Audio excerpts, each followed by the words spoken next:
Welcome back to the channel. So a really cool project that I'm starting today. So I was given this antler kind of as a challenge. Person wants 2 slim Swiss Army knives made with scales from this antler. So I guess it has some sentimental value to him. So here's the first one that I made. I had no idea how this is going to turn out. No idea. I've never done this before.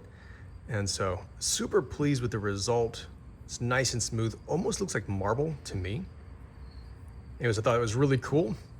And so we're gonna make the second one on video, let you guys see the process of how basically I go from the raw antler to this really cool finished Swiss Army knife scale.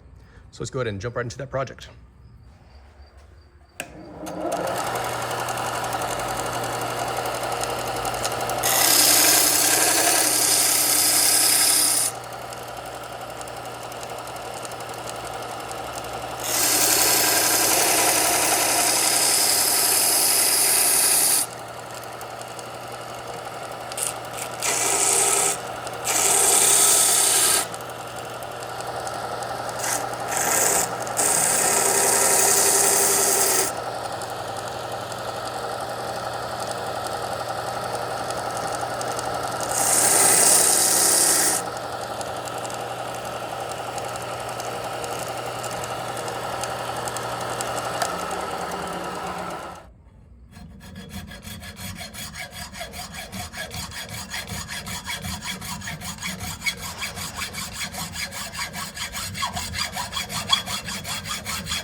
All right, so I finished up the second one.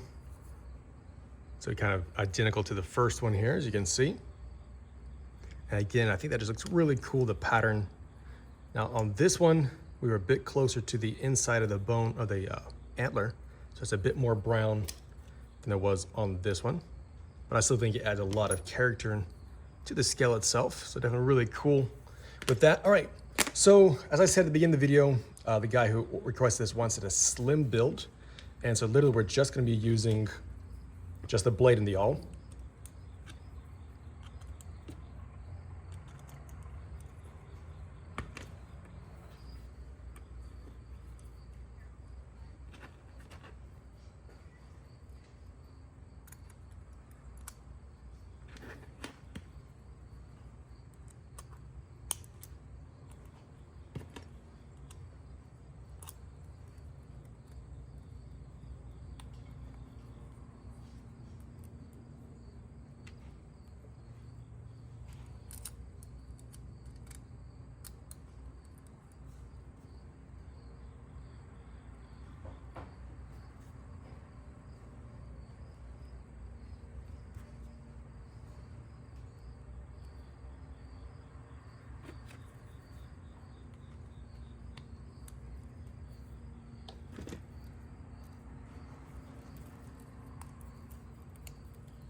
All right, we got that all polished up again here.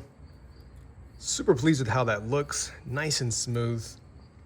So you can see, got the matching set here now. So as I said, now it's a very slim knife, just a one layer. So this actually would be called a Swiss Army 1. And so all you have is just the original blade and then the reamer here. So you see these have the original snap to them. So the 93mm size is lots of fun to do mods with. There's so much you can do with it. It's a lot friendlier making these scales. I made some out of wood. Unfortunately, there's not quite enough material right here, and the wood is a bit too brittle, and so it allowed it to break. But I might still figure out something to make this work. But anyways, if you've never done a mod like this before, 93mm, I'd recommend it. I think it's lots of fun. Lots of options you can do, as you see. Just drilling those out, painting it in. It's fairly simple. I think a bit easier than on the 91mm. So anyways, let me know your thoughts about this knife, about going from the antler to these handles like this. So let me know down in the comments what you think. Thanks for watching, and I'll catch you in the next video.